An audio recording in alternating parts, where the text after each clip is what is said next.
the Columbia Network takes pleasure in bringing you Suspense.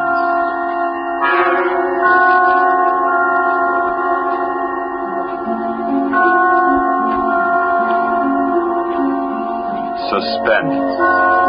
Stories from the world's great literature of pure excitement. A new series frankly dedicated to your horrification and entertainment. Week by week, from the pick of new material, from the pages of best-selling novels, from the theater of Broadway and London, and the sound stages of Hollywood, will parade the most remarkable figures ever known. CBS gives you Suspense.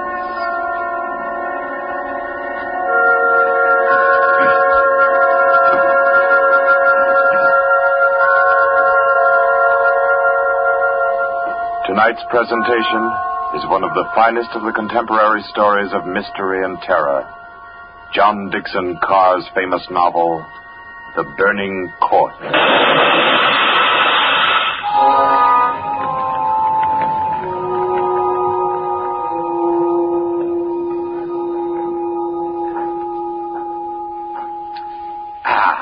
A glass of sherry by the fireside of a beautiful suburban home. What could be more comforting? You're an admirable host, Mr. Depard, and it's really a shame our first meeting is under such a cloud. It's also a shame I have so little time to tell you which one of your guests here murdered your uncle last week.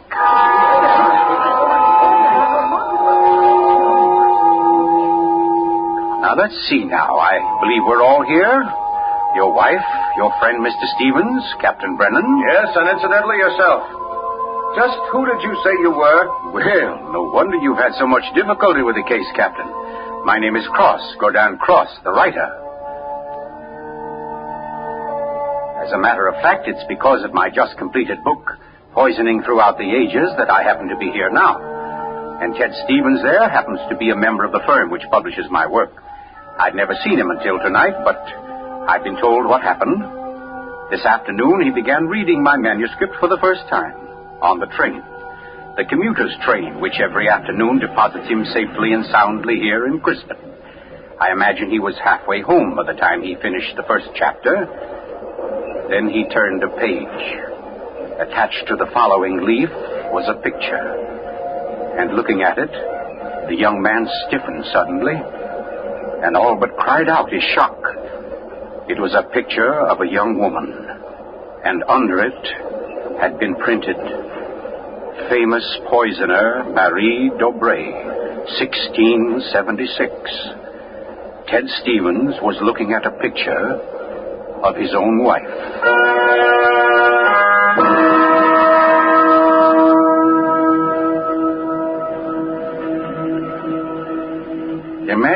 Imagine his 25-year-old wife in 17th century costume. The face, the features, even a wistfulness of expression were identical. Even the name, Dobré, was his wife's maiden name. But no, that was ridiculous. This woman in the picture was, well, one of his wife's ancestors. Yes, that was it. Simply an amazing family resemblance. Marie would be waiting for him at the station, and he'd have to tell her about it. He wondered why, however, she'd never told him about. Oh, well, but you don't discuss such an ancestor, do you? Ted Stevens glanced down at the chapter to which the picture had been attached. It was entitled, The Affair of the Non-Dead Woman.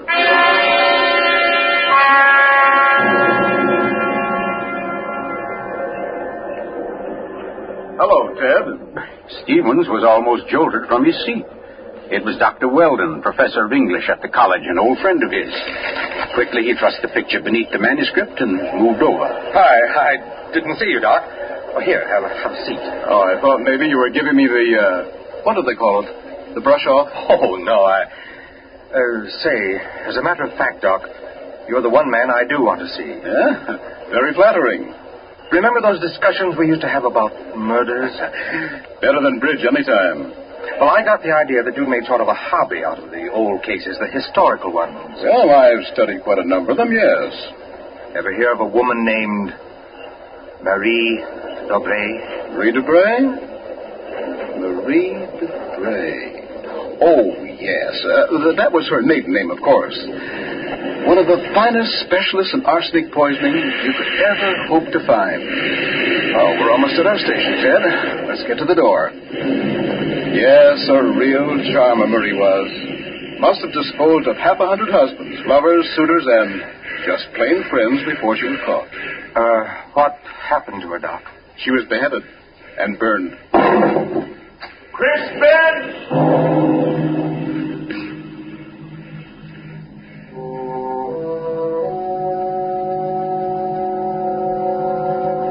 Oh, absurd, laughable. Ted Stevens kept saying this to himself, and yet what he knew was a foolish dread followed him straight through the small suburban station and clung to him as he reached the street. And there in the roadster was Marie, leaning toward him a little to hold the door open and smiling at him. Oh, Ted, what on earth are you staring at? That street light shining on your hair. I like that. Oh, you're tight. Come on, get in the car.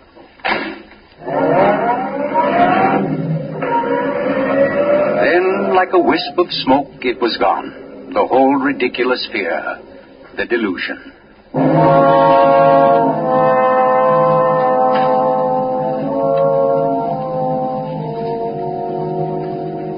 When at home, Marie brought the cocktails into the living room. The logs were burning brightly in the fireplace, throwing a soft, dancing glow upon a room that was darkening with dusk. To you, Marie. And to you, dear. As Stevens placed his glass down, he noticed the manuscript of my book. It was there on the table, right where he placed it when he first came in. Deliberately, he turned from it, and then turned back. The manuscript had been moved. Only an inch or so, but it had been moved. Keeping his back to his wife, he thumbed through that early chapter and discovered, just as he knew he would, that the photograph was gone. For a long moment he thought of what to do. Then slowly he turned around. This book by Cross I brought home. Yes? There was a story of poisoner in it. Rather funny. Her name happens to be the same as yours. Oh, your maiden name, that is. Oh, that is odd, isn't it? Darling, was she a relative of yours? Why, Ted, you're serious. Yeah, in a way, yes. Oh, I don't mean it's really important. It's just that, well, when you run across a person who's a dead ringer for your own wife and who lived 300 years ago and was a top-flight poisoner, well, you like to hear about it, that's all. What on earth are you talking about? Darling, be honest with me. Didn't you look at this manuscript when I was out of the room? No. You didn't take out a picture of a poisoner named Marie Dobré? I most certainly did not. Oh, Ted, what is this all about? What are you getting at? Oh, just this. Somebody took that picture out of that manuscript since I've been home. Now, who's that? Well, I'll take a look. Wait, I don't feel like... Why, it's Mark Stepar. Mark?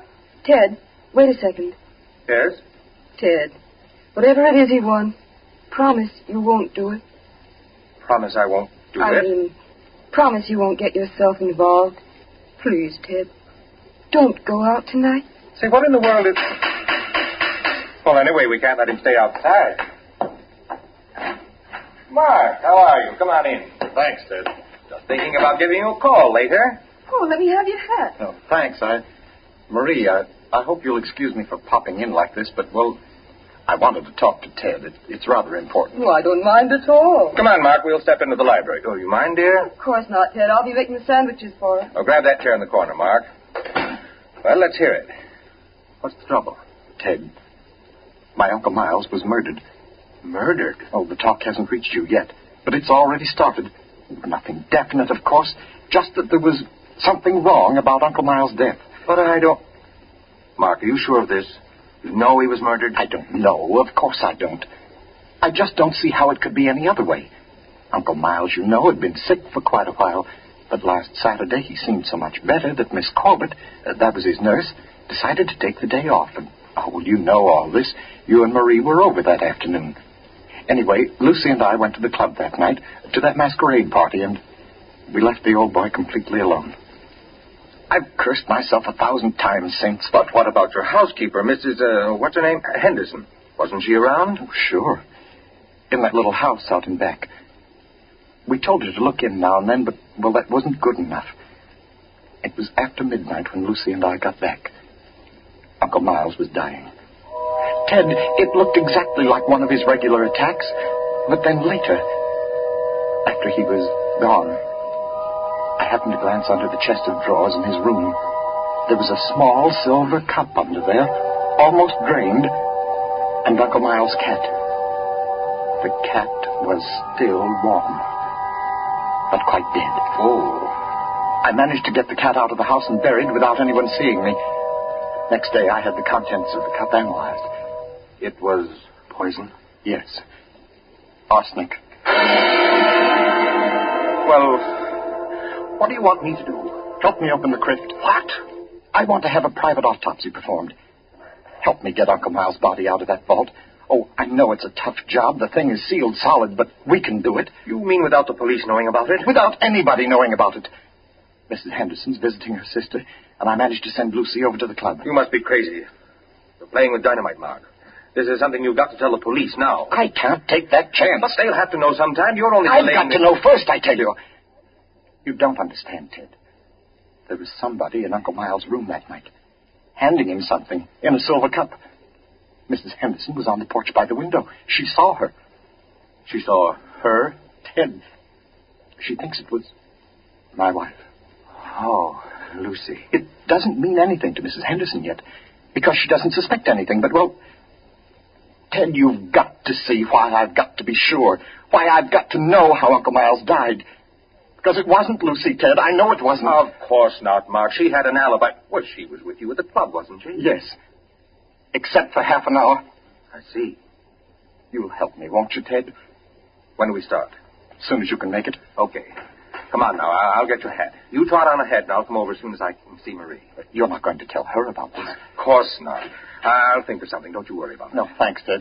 Thanks a lot. Marie? I'm coming. Darling, Mark asked me to, I know, Ted. Here. You better take these sandwiches with you. You'll be hungry. But you knew I was going out? Yes, I knew. You listened to us? I couldn't help it, Ted. I had an idea what Mark's visit was about. The talk about his uncle's death. There's a lot of gossip about it in the village. That's why I tried to tell you. Why I didn't want you to get mixed up in it.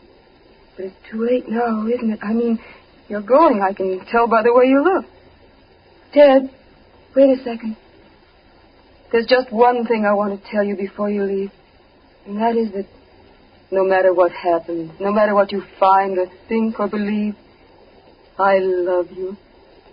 You'll remember that, won't you? I'll remember you said so, Marie.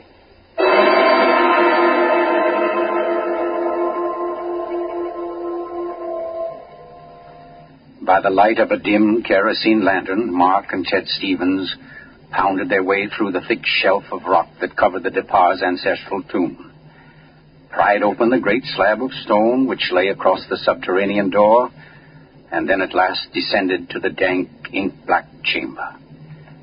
They found the coffin. They dragged it from its crypt and placed it on the cold stone floor. They unclamped the lid and opened it. Mark! It's empty. What? That's impossible. It can't be. But it is, Mark. You know what this means? That body wasn't in this coffin when it was placed here. I'll swear it was, Ted. From the time that coffin was closed on Uncle Miles, somebody, the undertaker or Lucy or me, somebody was with it until it was buried. And the crypt was sealed right after. Then somebody beat us to it. Somebody's broken in here ahead of us. Broken in? Listen, Ted. Lucy and I have hardly left the house since the funeral. Do you think anybody could break in here, smash through that stone and cement without our seeing them or without our hearing them? Well... What? Well, you might as well come on out then. But who was that? Me, Mr. Depard, up here. My name's Captain Brennan. I'm from the office of the Commissioner of Police. I'd like to talk to you if you don't mind, Mr. Depard. Here, follow my flashlight up. But I don't understand. How did you... How did you know about this? By listening, mainly. You mind if we go up to your house, Mr. Depart? Why, no. Not at all. Oh, thank you. Oh, Freddie. Look here, Captain. Freddie, this is Mr. Depart, Lieutenant Gray. Glad to know you, Mr. Depart. And Mr. Ted Stevens, isn't it? How did you know my name? Very simple. I got the names of everybody who was here at the Departs the day the old man died. You and your wife were included. Oh, here we are. But I don't... Captain, who gave you those names? Why, your housekeeper, of course. Mrs. Henderson? You didn't think Mrs. Henderson saw the dead cat, did you, Mr. Depart? But she did. She also saw you bury it. And we've been interested in the case ever since. Well, nice place you have here, Mr. Depart. Now, let's see. According to Mrs. Henderson, your wife was wearing some kind of a masquerade costume that night. What kind of a thing was it? Well, it was there, you can see it. It was copied from the dress in that old painting over there. Oh, yes. Funny, where's the woman's face? It's always been that way, long as I can remember. Somebody must have thrown acid on it or something. Can't blame them much. She was a poisoner. A poisoner? Yes. The story goes that one of my ancestors was responsible for her execution. Marie Dobré, her name was. Oh, yes, I've read about her. Learned all the poison tricks from one of her lovers, guy by the name of Godin Saint Croix. Oh, yes, Mr. Stevens. We cops read now and then. Did you say Godin Saint Croix? That's French. We call it cross. Absolutely no limit to a cop's education, is there? But to get back to your wife, Mr. Depart, she was dressed like the famous Marie. Now, when Mrs. Henderson looked through that window... Just a minute, Captain. Mrs. Henderson can't prove she saw a thing, and you know it. What do you mean? I mean you haven't any right to insinuate that my wife was in that room. Well, who's insinuating? I'm trying to say that Mrs. Henderson, after thinking it over, realized that she was tricked by the costume.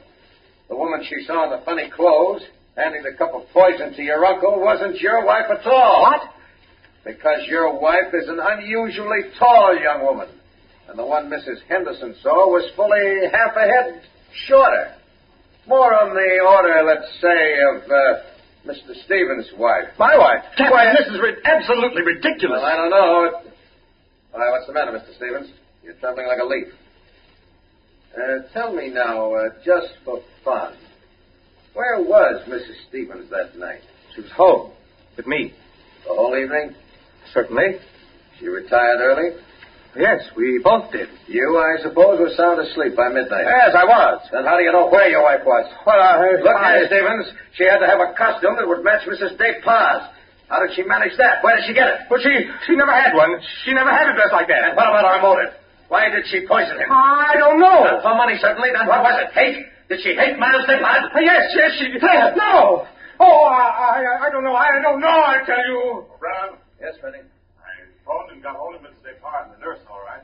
That Mrs. Stevens, I couldn't reach her. Her phone won't answer. Okay, have her picked up. I'm going home. Stevens, come back here. I'm going to get my wife. Want me to stop him, Brown? No, let go.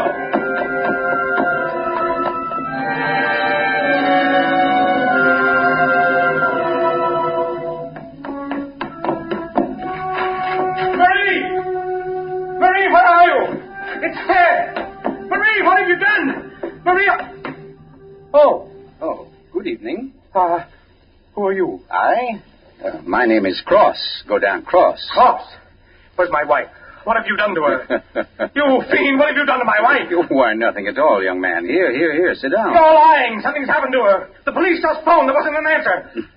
Why are you here? Why am I here? Well, because your wife, reading my chapter on the Dobrés, realized I knew more about the family than even she did. Because she found my phone number on the front cover of the manuscript. And because I know an exceptional case when I hear one. Does that answer your question? No, and you know it doesn't. Can't you see I've got to know whether... Yeah, I see. Whether your wife is that Marie Dobré, who was burnt. Burnt by order of the High Tribunal for all poison cases. The burning court of France. Witchcraft, black magic. The world across the threshold.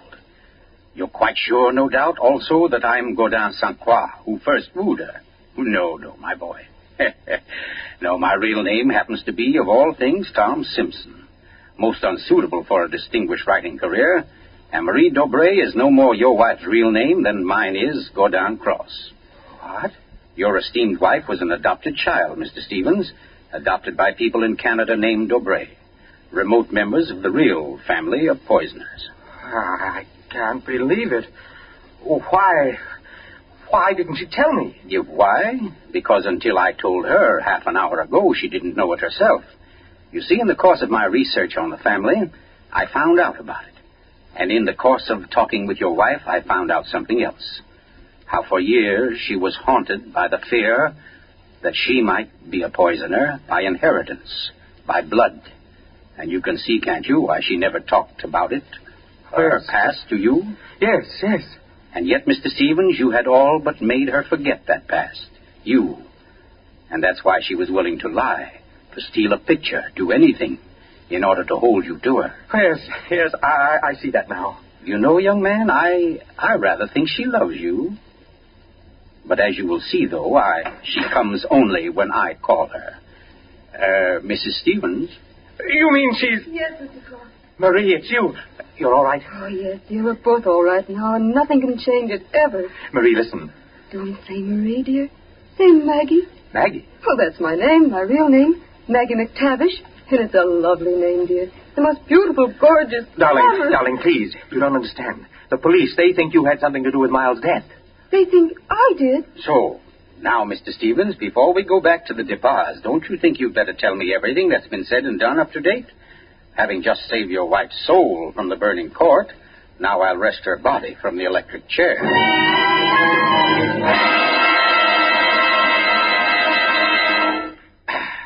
Yes, Mr. Depas, truly excellent sherry.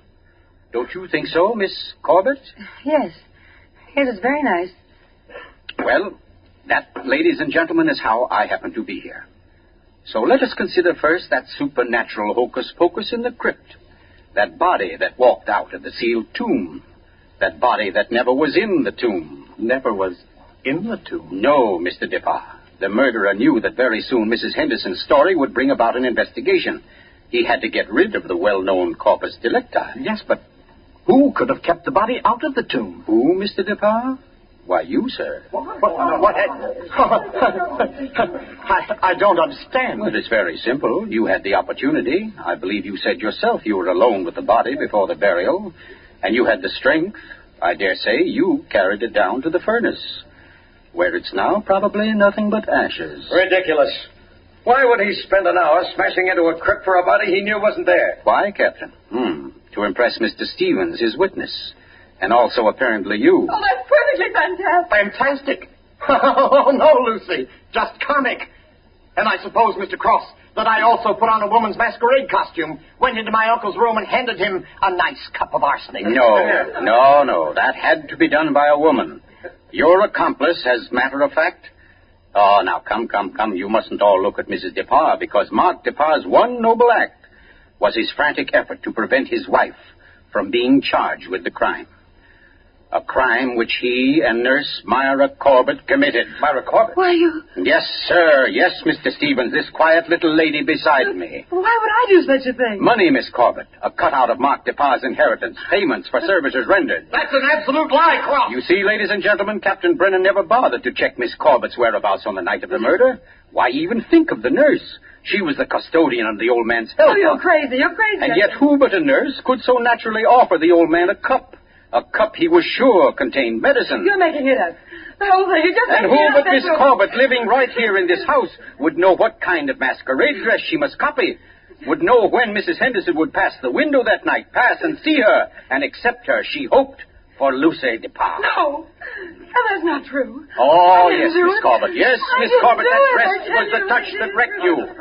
That was your own idea, wasn't it? Not Mark's. You weren't content with a mere murderer's share of the profits. You wanted a wife's share, half of the whole estate. You wanted Lucy Depas convicted and out of the way for good. Well, I give you a toast, Miss Corbett, with Mr. Depas's excellent sherry. To a particularly ruthless poisoner. And yet, you know, on the whole, I'm rather partial to female poisoners. Why, only tonight I...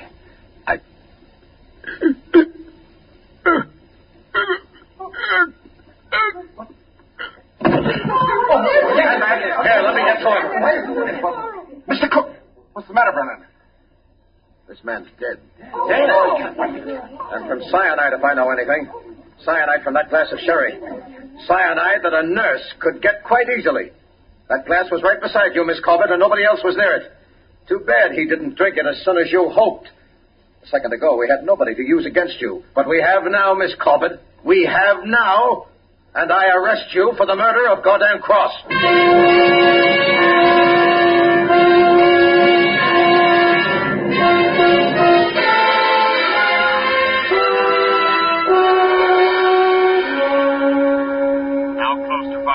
That the prominent author was murdered, and tonight Myra Corbett pays with her life for that crime. The former nurse, at first protesting her innocence, in recent Yes, weeks has grown... I'm in here, dear. Oh. I thought you might... Oh, what did you cut it off for? Huh? What do you mean? The radio.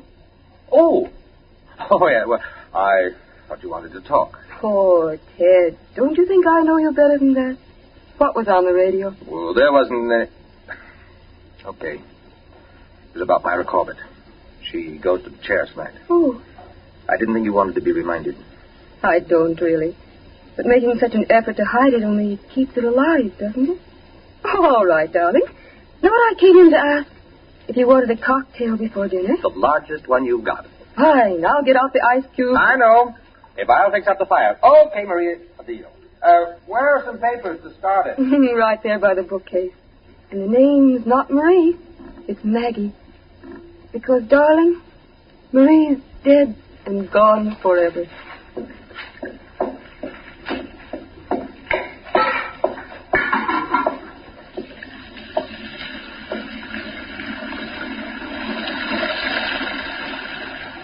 Oh, no, Marie. We're never dead. Neither of us. It was your hand that touched that glass. I know that now. Then I could return the favor. But instead, I shall ask that you dispatch your husband. This one, like all the others. Now, just a little bit of poison in the drink, Marie. Any kind of a drink. What kind, Ted? Hmm? What kind of a cocktail shall we have? Oh, any kind, darling. Any kind at all.